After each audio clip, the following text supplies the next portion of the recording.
Hello, beautiful people. My name is Anastasia Macdonald, and I'm live again on Facebook here to continue sharing my life story, chapter 2, part 3. I'm here live again on Facebook to share with you my life story, chapter 2, part 3. Now, once again, I cannot wait. Good afternoon, Euphemia. How are you, darling? How are you, Queen? How are you, gorgeous? How are you, beautiful princess? Oh, it's time. Yes, it's time. Yes, it's time, my darling. You're the first person actually. Thank you for joining me this afternoon, darling.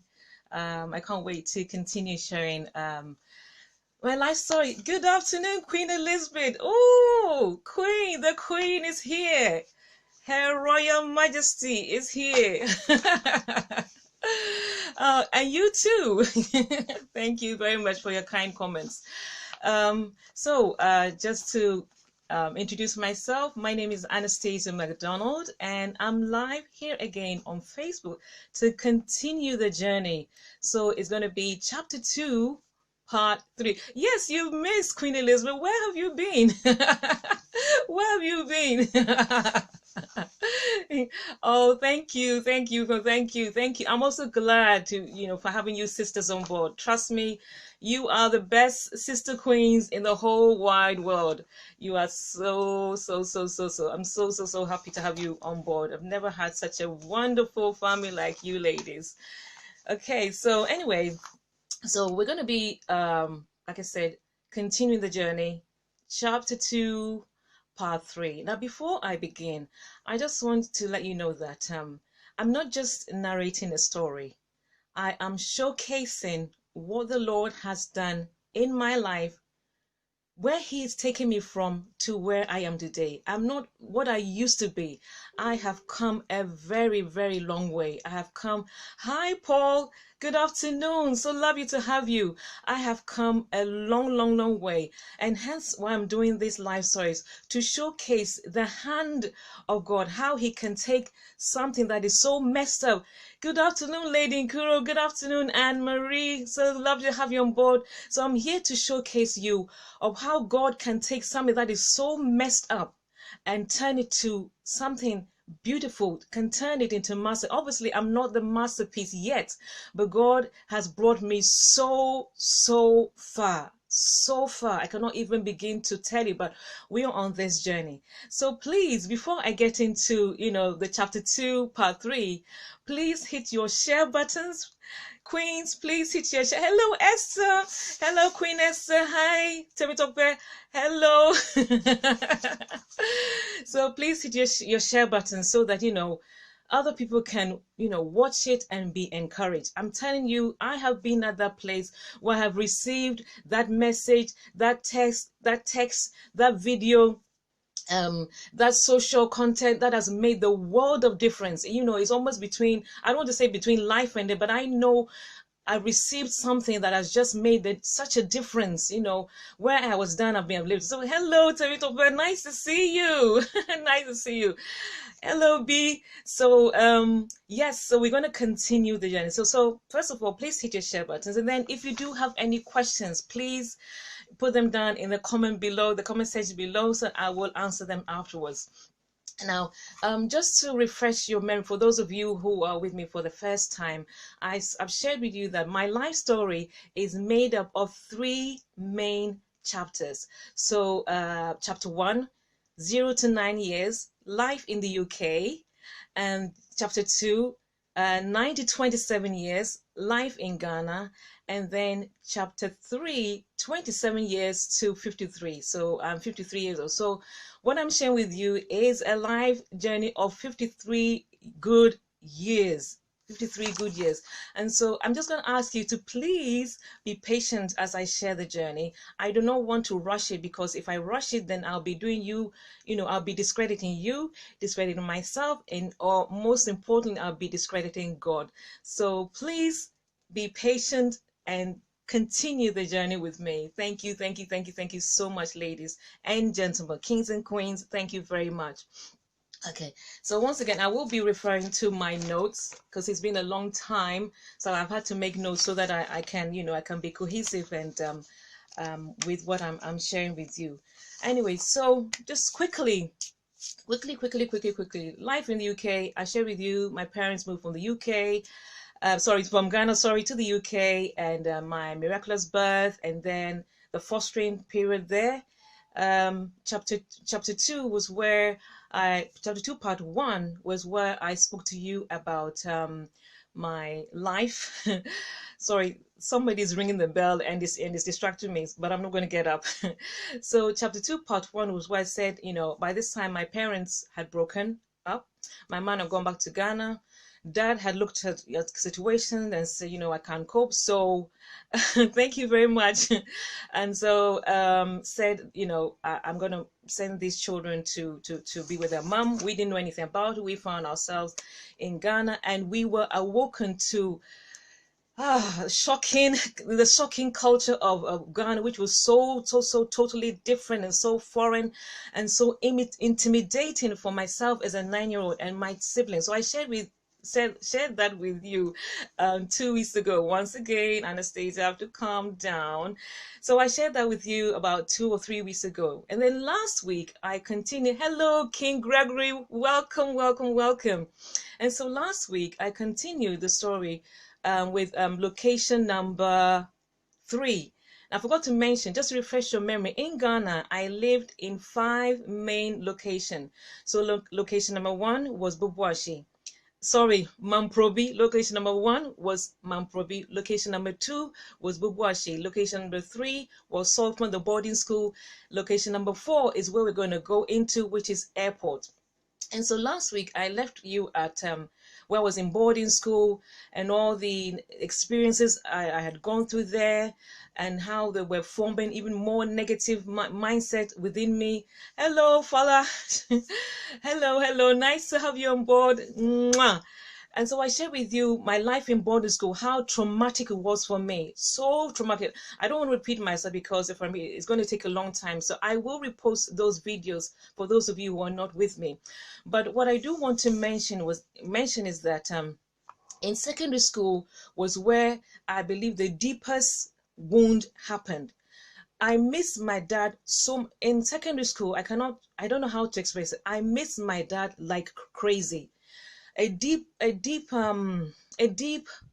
hole was carved in my heart, in my mind, my soul, and my whole being, not having my dad. So after at the age of 9, I never saw my dad again until I was, I say, 39. And I didn't hear from my dad. I didn't hear from him for a very, very, very long time. And it was secondary school. Whilst I was going through, puberty, the puberty stage is where we are most vulnerable. And you need your parents like never before. Hello, Jumake. Hello, Victor. King Victor. Welcome, welcome. Lady Ola, welcome. Queen Ola, thank you for coming on board this afternoon. Thank you, thank you, thank you. So, in secondary school, that's where you're going through puberty change and all that. And so it's a very good afternoon, Victor. So that time is a very vulnerable period, and I needed my dad then. I don't know what it is between dads and their girls or girls and their dad, but I'm telling you, I miss my dad so bad. And the fact that I didn't hear anything from him, and the fact that I had no one visited me, it made things so bad. So I'm not going to go back into there, but I'm just giving you a little bit of background. And so in secondary school, I believe that is where all the negative and unhealthy mindset attitudes were beginning to become stronger. They were being formed. You're not worthy, you're not beautiful, you're dumb, nobody likes you, you're a nobody. All these things were now becoming conk in my mindset. So let's establish that things are becoming worse, you know, as per my mindset. Good afternoon, Deborah. Thank you for joining me this afternoon. So we're now going to go to location number 4. Location number 4, which is airport. Airport. Now this one, oh my God. Oh my God, God is real. So anyway, so at the time I was in secondary school, my mom had moved twice in Mamprobi. Then she moved to Bubuashi. And then obviously I was in Salt Pond. That's where my secondary school was, Infantma Girls Secondary School. I'm not sure whether I mentioned that in the previous video. So I went to Infantma Girls Secondary School, Salt Pond, in the central region of Ghana. And so I was on Longback, and I think I was informed too, and only to find that we have moved from Bubuashi to airport. Now, beautiful people, airport was an upscale. It was upscale from where I had previously lived. And I want to give you a little bit of background of airport. Now, airport, as you can imagine, was near to the Kotoka International Airport, hence airport. And the full name for airport is Airport Residential Area. Airport Residential Area. Now, the people that live in those days in the airport residential area were well-to-do, were those of the upper class, were those the children of the mamaba and dadaba. Mamaba, I don't know how you would say it in Nigeria, but in Ghana, when somebody is called a mamaba or dadaba, it means they come from a wealthy family. They travel abroad. They enjoy the best things of life. And now in those days, like I said, I think 2 series ago, those who went abroad were only few.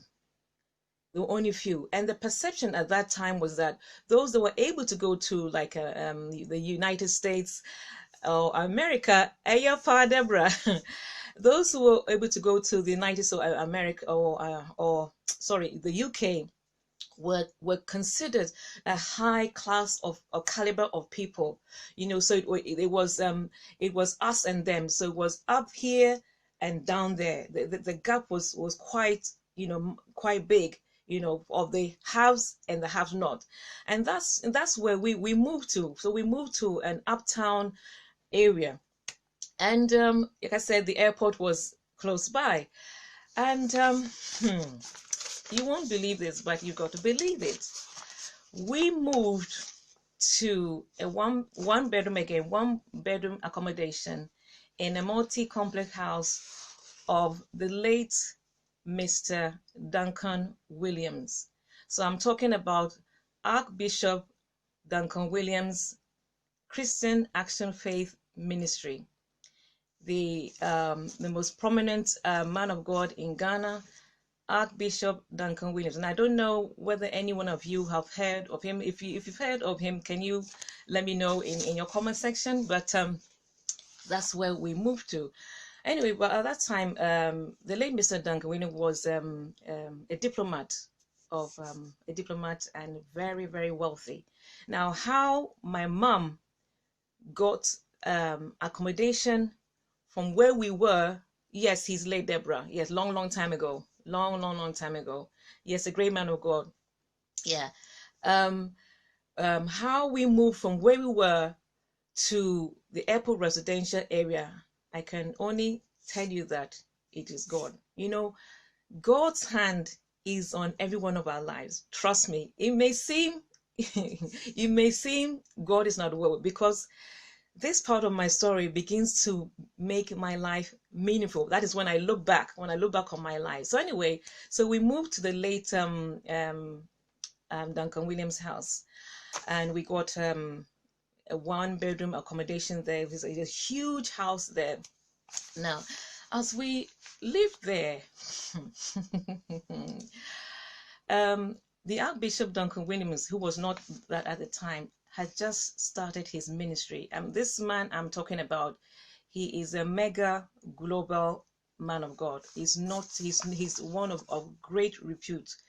But at that time, he had just started his ministry. And so, yeah, we lived there. I became, well, part of the family. The late Mr. Duncan Williams had made, quite a number of children, and he had nephews and nieces who would come and go. So it was a big house, and that became my house. And it's important for you to know that at this time, obviously, I've never known really what is called home. What is called home. Obviously, I've never lived in a real home because I never lived with my parents. If you go to story number 1, or series number 1, chapter 1, sorry, I've only lived in a foster home. I've never lived with my mom and dad. And in Ghana too, I was, with my mom, so there's something missing there. And then boarding school. But this time we moved to like a family setting. But the late Duncan Williams was divorced at the time. He was not married. But with the number of children that were there, the cousins, the nephews, the nieces, it kind of made it like a family. So I had this kind of false sense of being at home. This was now my home. Obviously, it was a very beautiful place. It was very, very upscale. So yes, I was happy and all that. Now, no, B, he's not alive. I'm not. Archbishop Duncan Williams obviously is alive. I'm talking about his dad, obviously, who was the landlord. Yes, the landlord. The landlord. So anyway, so Archbishop Duncan Williams at this time was just starting his ministry, and the ministry was located on the right side of the house. So on the left part of the house was where the accommodations and everything were, and then the right side of the house had been just converted into where he was holding his ministry. And at times, I would see a few people drop in, and they'll come and see the man of God. And now again, I'll see people who come to pray. Now, as they started to pray, that is when God began to gently awaken my knowledge to his existence. Sorry, Deborah. So gently, as they began to pray, so it started like that. So how do you say it? The knock, knock, knock, Anastasia, I'm here. The proverbial knock, knock, knock from God started from Archbishop from Archbishop Duncan Williams' ministry. So people will come, they'll go, they come, they go. It was a tiny ministry at the time. And so I would see them come, and I'm thinking, okay, I'll just be like, okay, they've come, they go. They will come, they go. They will come and they will go. Sorry, they'll come and they go. And this was increasing, Now, the more activities increased with Archbishop Duncan Williams in his home at that side of the section, the more there was a consciousness and awakening of God. Now, the more it increased, the more I closed my heart. Good afternoon, Ifilma. The more I closed my heart, I didn't want to know God. I didn't want to know God. But you know what? God was patient. Now, the ministry began to grow. It began to grow. More people were coming in. More prayer meetings were being held. And the voice of the Lord was becoming a little bit louder. And you know how it is back home. I mean, when it comes to noise control, there's no noise patrol officer, or there's no council to come and tell you that, you're making noise. Noise is accepted in Ghana and Africa. In fact, it's a way of life.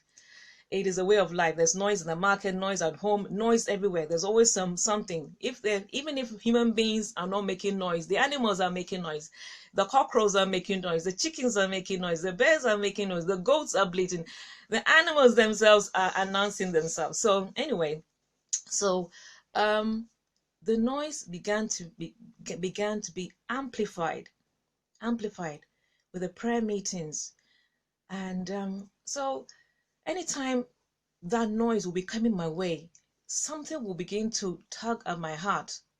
But then something will begin to tug at my heart. But anytime it would tug at my heart, I would say within me, no, I would shut my heart to the noise. Obviously, I would say I know it as the voice of God. I would just shut. Yes, Deborah, even the heavens make noise. You're very right. You are very, very right. But at this time, I did not want to know God one bit. In fact, when I would hear, the spiritual activities or church activities that were going on, good afternoon, King Noel. Thank you for joining me this afternoon. Thank you very much for watching. Anyway, so as the noise will be coming forth, I would just shut my heart. And in fact, there was a times I just felt it. I would be so annoyed. I would be so annoyed and be like, oh, you know that feeling like, can you please let me have a life here? I don't want to know you, God. Now, these things, I can say them cohesively to you right now, but at the time, it wasn't that way. It's me now looking back. It's me now looking back and understanding what was going on at the time. So the more the noise was, the more I would resist God. Now, can you imagine? Just try to imagine this.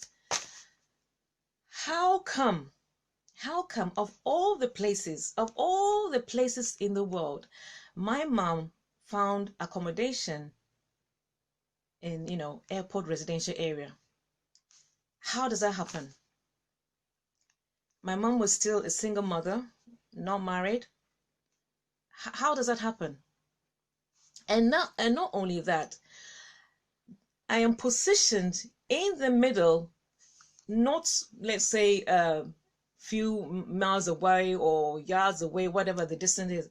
I'm located right in the middle of ministry happening. How does that make sense? How does that make sense that God will put me? Yes, Deborah, airport is a very expensive area. Trust me, only the well-to-dos lived in that area. As a matter of fact, it's like you living in Kensington in London. I'm not sure how you would compare that in Kiev or the US, but it's like you living in Kensington. Kensington is very, very expensive. It's where the celebrities live, the British well-to-do and those that move from the United States. That's where they live, and in the UK. So that is where I lived. Now, I'm telling you, the ministry grew. Action Christian Faith Ministry grew. I'm not sure what I've mixed it. Was it Christian Action Faith Ministry? It grew big. And if you look up Bishop Duncan Williams, he was the first person to give birth to the charismatic movement in Ghana. He was the first man of God to give birth to the charismatic movement in Ghana. So I just want you to reflect on what I'm saying. Don't miss what I'm saying. Don't miss what I'm saying. So Deborah is saying that maybe not you as of them, but now your mind is wired or connected with the only voice that can change your life better. Yes, you're very right. God was doing rewiring. God specifically, and now I look back, God specifically put me in the center of Him to begin a deep work. If I'd been anywhere else, only God knows where I'll be today. Anyway, so the ministry grew and the voice got louder and my heart became even more stubborn. I'm telling you people, I did not give my life to God there in airport. I didn't want God in my life. And I think when I look back, I think I resisted Him because of what had happened in my life. Now, there's something I forgot to mention, something very important I forgot to mention. By the time we moved to airport, my mama had moved to airport. By the time I moved there, I had learned new things. So, for example, I'd learned a lot of superstitions that were going on that was endemic in the culture. So I don't know about Nigeria, but I'm sure it's the same thing. In Ghana, we have a lot of superstitions. So that became my way of life. It became my belief system. So for example, if your hand is itching, it means that money is coming your way. If you do this, if you put your hand like this, it means that something bad will happen to you. So the elders will tell you, don't lean with your hand like this, or don't offer your left hand to your elders, and all that. And the belief of ghosts. So I picked up on ghosts, I picked on superstitions, I picked on black magic, I picked up on death, because I'd never experienced this. In Ghana, I began to experience what it is to have dead people in the house. So if somebody died, the wakekeeping was done in the house. So I learned to see dead bodies, and my goodness, I don't know whether, maybe because you're not born in the UK, you may not really understand and appreciate the difference. But so I grew up in Ghana, learning all these things, learning to see, wake keepings, learning to go to wake keepings, learning about ghosts that may be chasing you, or maybe in your house, learning about tukpe. Tukpe is black magic, and how somebody will go and is doing you. All these became part of my belief system. So by the time I go to airport and God was doing all that knocking business, I was not prepared to listen to him. But all the time, whilst the ministry was going on, and at Archbishop Duncan Williams' ministry, Action Faith Ministry, and especially Sundays when they do their service, and the choir will be singing, my goodness, something will be tugging at my heart. Honestly, the praise and worship, my goodness, was something of another. I cannot begin to describe to you. It was something else. The praise and worship was just something else. So that began to tug on my heart a lot. And there was one song that they used to sing by Andre Crouch, Take Me Back. I don't know whether you know it. Take me back, dear Lord, to the place where I first received you. Take me back, dear Lord, where I first believed. And they used to sing that a lot, and it used to minister to my heart, people.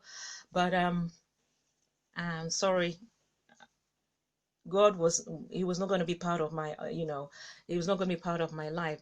So today is not going to be that long.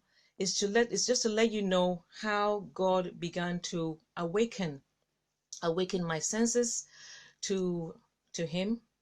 I did not give my life to God then. I saw much happen within the Christian ministry. In fact, that was my first time that I was the first time I was so are you saying, sorry, Deborah saying that okay, check your internet. Oh, sorry. Okay, I thought my internet had broken.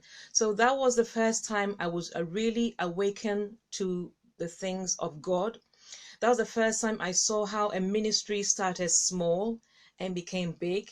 That was the first time I was exposed to prayer, because like I said, all I knew was the superstition, the beliefs, and the pouring of libation, the traditions of men. That is what I knew.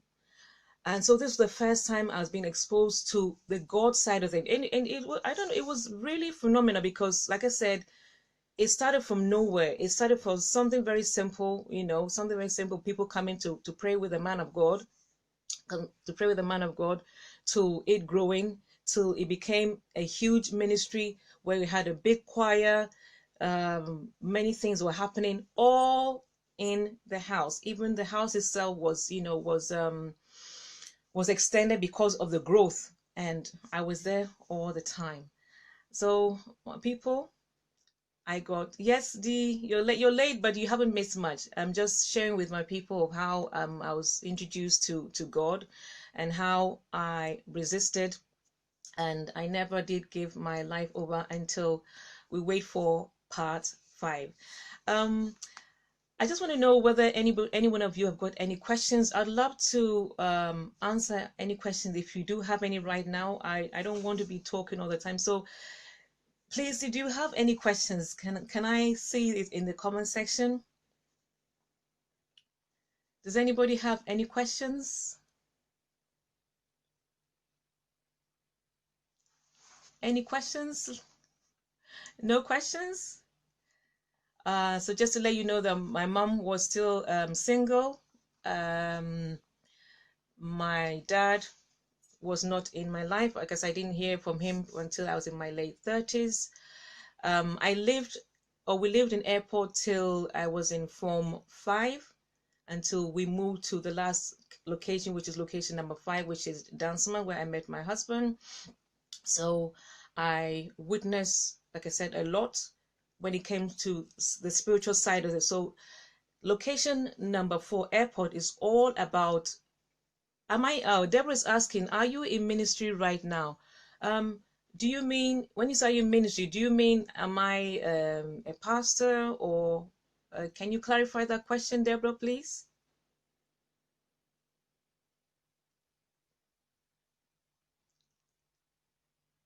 So can you clarify the question? If you're asking whether I'm in the fivefold ministry, no, I'm not in the fivefold ministry, but I have held a couple of positions. So I have been, maybe I'm jumping ahead of myself, but I have been the HOD of 2 choirs. I've been worship leader in London.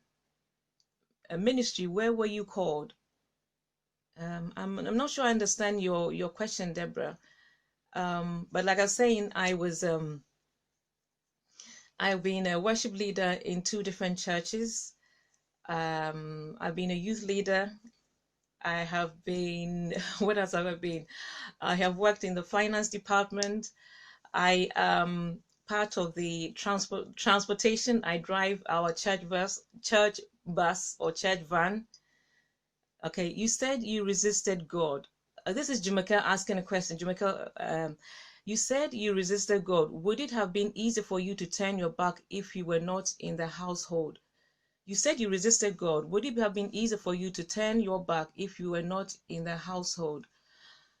Um, would it have been easier? Probably it would have been easier because, like I said, the things that I experienced at the time from the zero right up to my teenage years have been so much that, I mean, why would I begin to trust a God? I was now trusting in the traditions of men. Yeah. Yes, Deborah, I drive a van, the church bus. I was I was just trusting in man now, because that's what I had been steamed in or marinated in, the superstitions of Ghana that became my way of life, the traditions that became a way of my life. Because if you didn't behave in such a way, you know how the elders will discipline you. So I was forced and adopted and embraced the new code. It became my way of living. So Esther Kunga is saying that right now she is doing ministry by sharing her story. Yes, you're right, Esther. I am doing ministry, but perhaps the other lady is asking whether I might be in the fivefold ministry. No, I'm not in the fivefold ministry. But I do uh, see myself becoming like an inspirational speaker. That's what I believe God has deposited in my heart. That's what I see God has put in my heart. He's put some words in my heart. So after this my life series, I will be doing other series as well. So it's not going to stop. So I hope I've answered your question. So I'm not in full-time ministry. Like I said, I have led 2 choirs, and that is another story altogether. How God got me to lead 2 choirs. I'm telling you, people, you don't want to miss it. That will be in my story, chapter 3. How God can take a very quiet, intimidated, messed up child and put her in the front to lead people in praise and worship. That is another story. So God got me to do that twice. Being a youth leader, currently I drive the church bus. So I'm part of the transportation team. I'm also part of the media team in my church, where we do announcements. We do live announcements, which are then uh, played for the church after the service. So I'm part of the media team as well. Now, how I got into the media team is also another story. And yes, so yes, God has pulled me from the back and puts me in the front right now. But that is me, as me jumping ahead of myself. So yes, do you have any other questions? I mean, I was wanting that you would ask me more about my experiences than rather than me sharing all the time. So does anybody have any other questions they would like to ask me? What it was growing up in the middle of ministry, right in your face. Yes, Ifeoma says, our God is awesome. Yes, our God is awesome indeed. When you look back from where I have come from to where I am today, Deborah says, maybe I need to watch your previous videos to understand your story from scratch. Yes, please. Please, if you go to my timeline, you'll see the other videos, the previous videos there. And what I will do is perhaps repost them. Elizabeth Ali said, God has a reason for putting you there in the forefront. Yes, Elizabeth, I'm telling you, I mean, I don't want to jump ahead of myself, but God has put me in the most scariest, the most unpredictable places that I never ever dreamt, never in my wildest world, that God will take me from the back and put me there. God put me in those places, but I don't want to jump ahead of myself. I want to tell the story as it goes along. But yes, God has done a lot in my life up to date. Even by the fact that I'm talking to you, there is no way in a million years would I be sitting in front of a camera talking to you many years back. No, it would not happen. But this is part of the transformational journey that God has, has brought me along. Hi, Dorothy.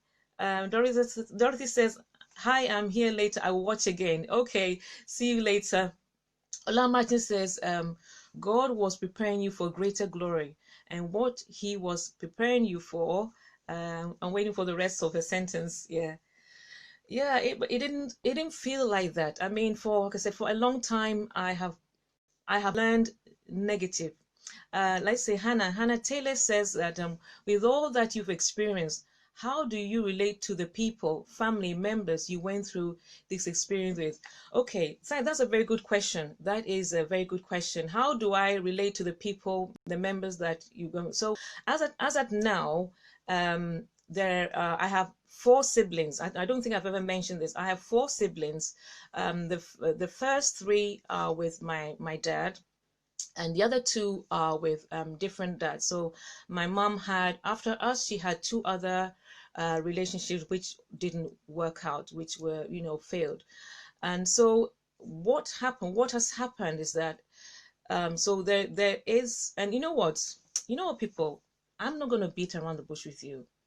I'm not going to fake you. I'm not going to lie to you, because I've seen so much fake in life. Seen so much pretense in life, and it's not helping any one of us. So this is the deal. So the three of us are close, whereas the last two, we are not too close.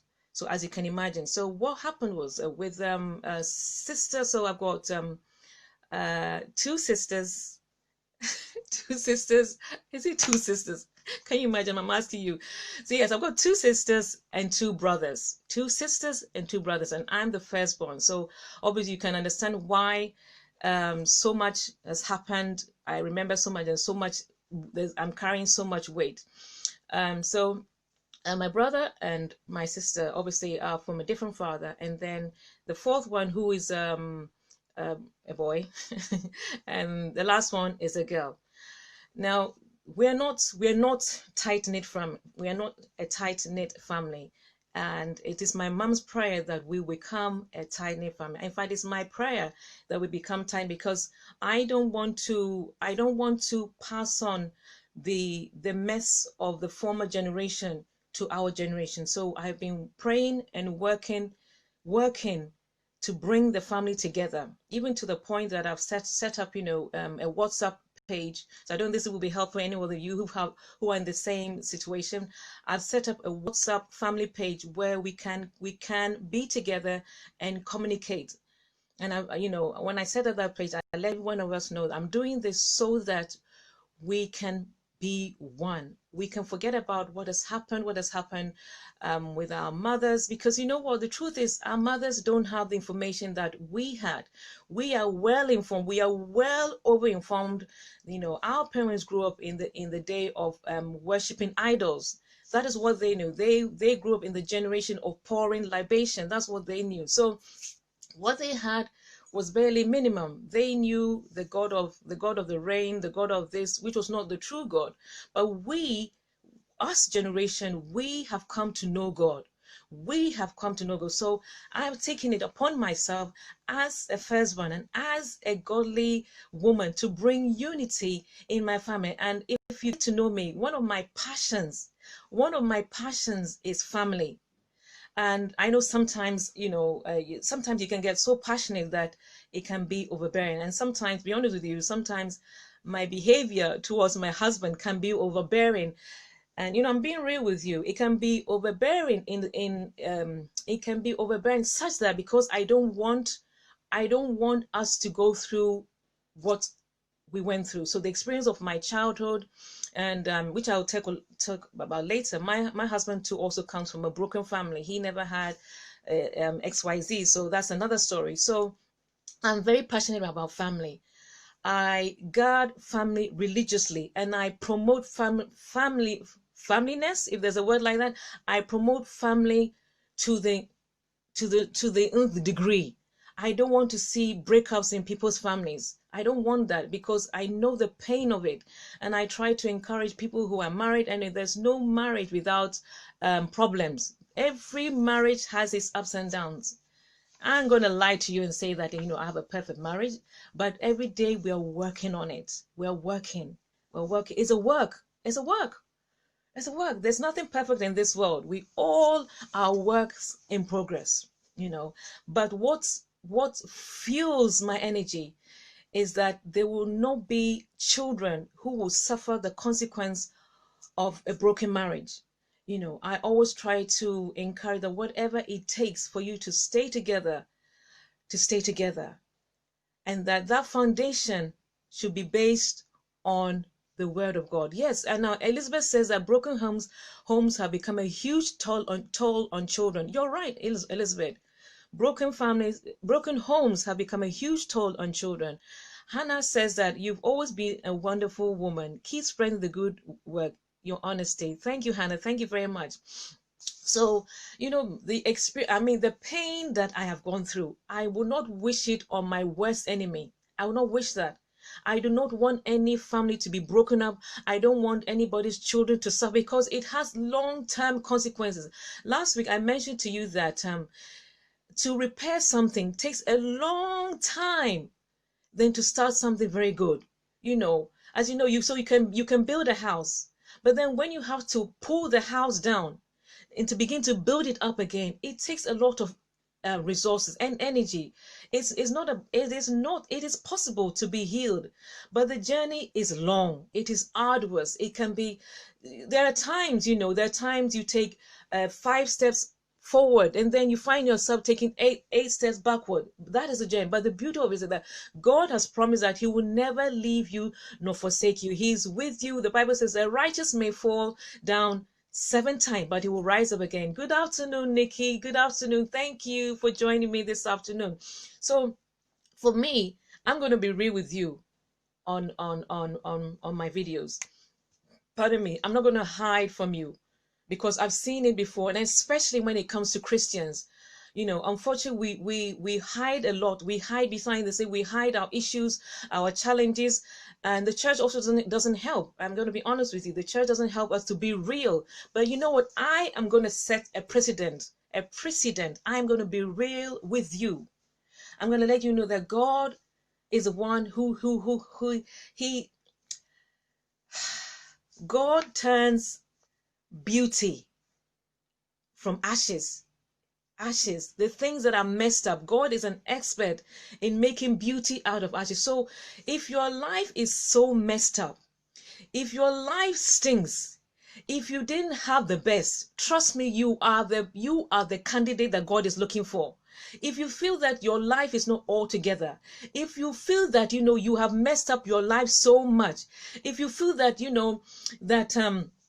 that you got nothing to your name, if you feel that you are the worst sinner, if you feel that you're the worst offender, then welcome to the club. You are God's candidate. God is looking for you.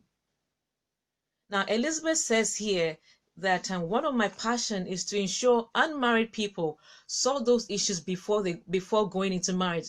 Well done, Elizabeth. I applaud you. I applaud you. It is so needed. We need people waking up to their callings. If I wasn't married married now, I will be so much with Elizabeth. And I'm still, even though I'm married, I'm still watching her videos because there's so much I can learn from her. Just because I'm married doesn't mean I cannot learn from her. Good afternoon, Queen TY. Hello, my darling. You missed. Good afternoon. So, you know what? It doesn't matter what I mean, another person you want to watch her video is like Queen Elizabeth, and you want to watch TY more as well. Hear her life story. They both share quality stuff that would encourage you. So I will put on my timeline TY Moore and Elizabeth, their stories for you to watch so that you can be encouraged. So right now, what I'm saying to you, my life, my mind was so messed up that I didn't even know it. I did not even know it. I didn't even know. I wasn't even aware, because as a child, when you're put through traumatic circumstances, what you do is you learn to survive. There's something called survival mode. As a child, that kicks in. It kicks in automatically. So you just learn to survive. And that's what happened to me. So I took in everything that came my way, and I just learned to survive. But now I'm jumping ahead of myself. You cannot do, or things cannot do to me what it used to do to me before. I know I'm not there yet, but I'm on my way, as Joyce Meyer would say. So I'm speaking to you ladies, you kings and you queens, you royalty, every one of you.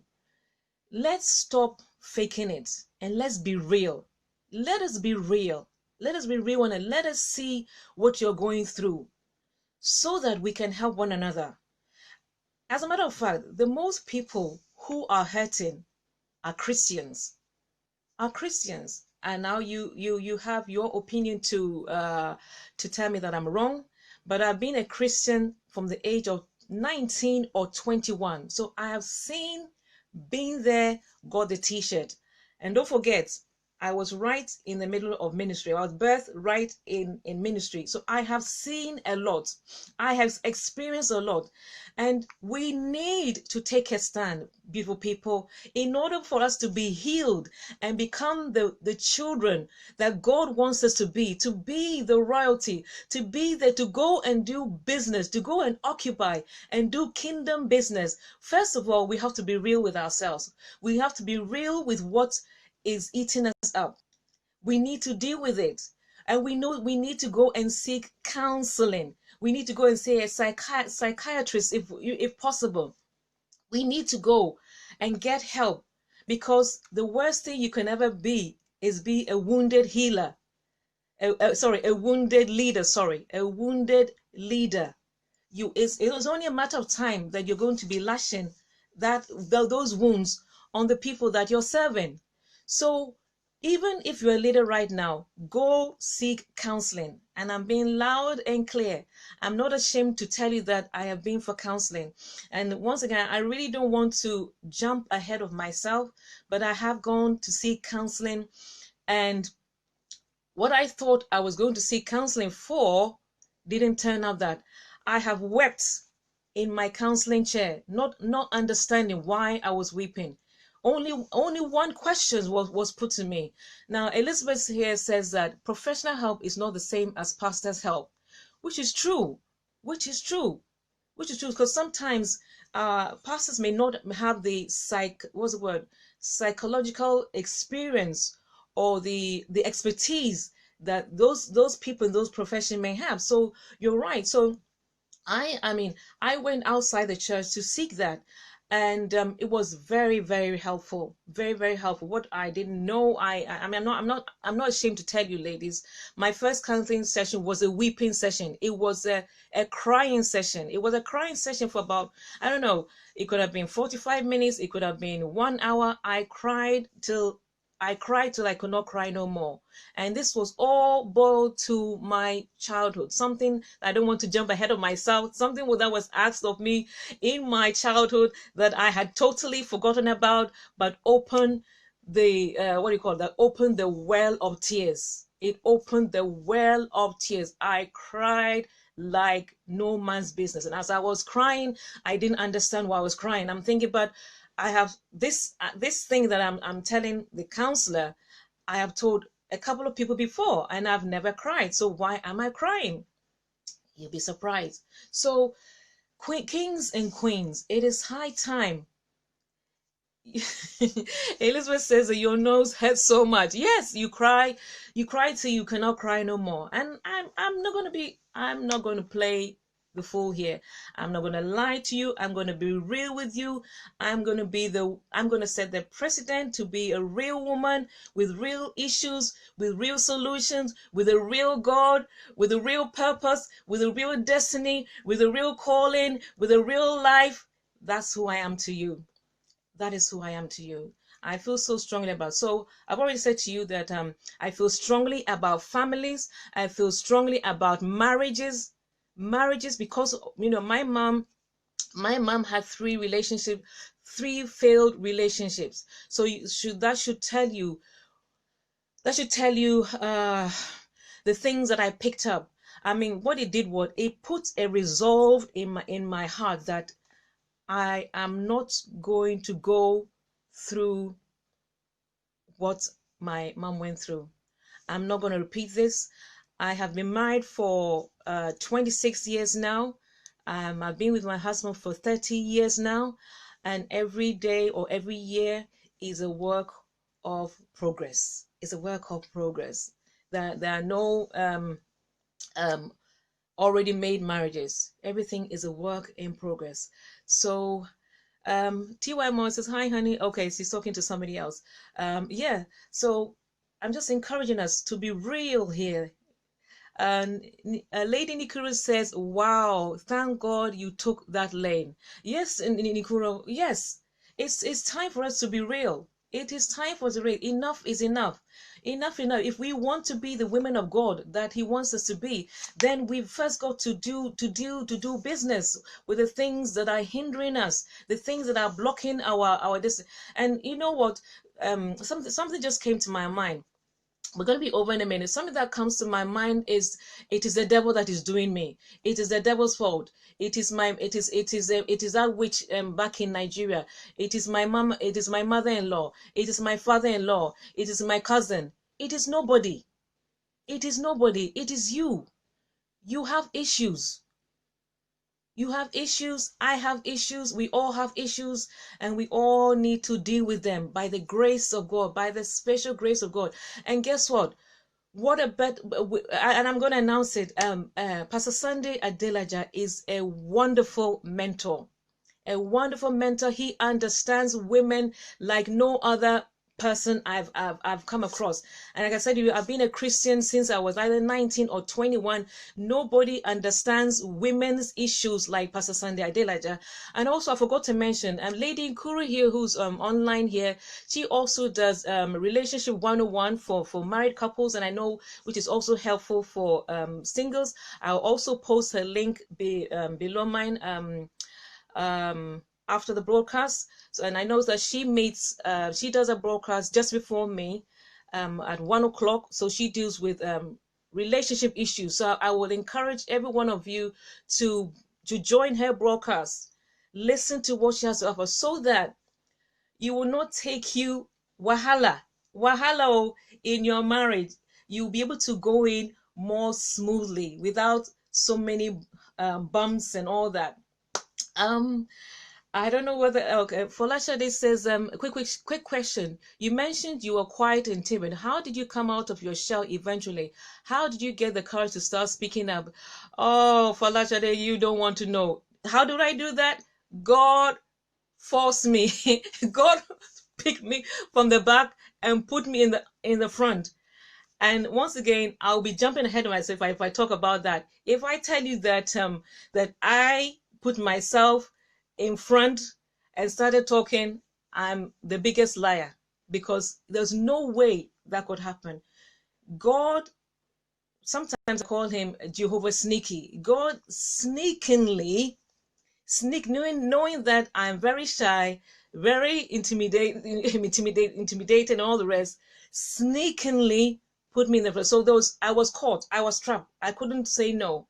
And you will hear more about that in the chapter 3 segment. So life in the UK, when I'm back in the UK, you will hear more about that. So that is how and obviously I had to do it. I had to do it. Like I said, with the time when I was put in front to lead the choir, I used to hide back in the choir, and 2 times I was put in the front. You don't want to know, but you will know. So, ladies, kings and queens, please. Yes, Jehovah sneaky. Yes, Jehovah with me. He is very, because he knows me. He knows my frame. He knows I won't do it. So he's very sneaky. The sneaky daddy God he is. I love my God. I love my daddy God. I'm just jumping ahead of myself, ladies. Anyway, on a serious note, let me see. Elizabeth says that God will not allow you to rest at all. No, for me, he has not allowed. As a matter of fact, anything you see me doing, is a result of God being sneaky, because I've already set my mind that I'm not going to go in front. I'm not going to do this. I'm not going to do that. I'm too shy. I'm too quiet. I can't talk. I can't speak. I don't have the confidence. Before you know it, I'm there. So he has his way of, sneakingly putting me there. Elizabeth says that same here. I'm so stubborn. No. Yes. So queens and kings, just to as I round off, please, let's go out there. Whatever God has put in your heart to do, go and do it. Go and be a source of encouragement to people. Go and be that light, no matter how small. No matter how small, no matter, even if you can't speak Fone. I can't speak Fone. I lost my Fone many years ago. Even if it's tiny, just start. One of my source of encouragement was T.Y. Moore. As a matter of fact, T.Y. Moore really encouraged me when she released her first video, her first broadcast on her experience, and I'm going to put them there. Like I said before, T.Y. Moore, Inkuru, Elizabeth. I'm not sure who else is out there. I'll put the links down below, and I strongly encourage you to join up to their live broadcast. So, beautiful people, I am going to be ending here. It's almost 3 o'clock. I've been talking for long. Thank you so much for being with me this afternoon, for taking time out of your busy schedules. I hope I'm making sense in my communication to you. If there's anything that you feel that I'm not doing right, I welcome your comments. I welcome your suggestions. I welcome your feedback. I am open to it to help me to be a better person. Maybe a better person. Nikuru says, Fonio. Yes, I welcome all your comments. So thank you so much for coming on board. Thank you for taking time out of your busy afternoons. Next week, I will be talking about location number 5. So that will end chapter 2 of my life. Chapter 2 before I go to the chapter 3. The chapter 2, which will be chapter 2, part 4, will be the dancer man, where I met my husband and all that thing that happened there. That is going to be what I will share with you. So, beautiful people, I love you. I love you, my kings and queens. You don't know how much you mean to me, how I'm learning so much from all of you. Thank you, you being my strength. Thank you so much. And like I said, I'll leave the other links, the ladies that I mentioned, down below. If you have any questions, please post them. And thank you so much. Bye, beautiful people. I love you. Catch up with you later.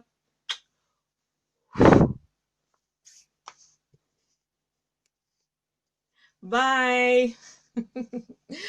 Bye, you feel me? Bye, Folashade. Bye. Bye. Thank you. Bye. Love you. Love you all. Thank you. Thank you. Thank you. Thank you. Bye bye.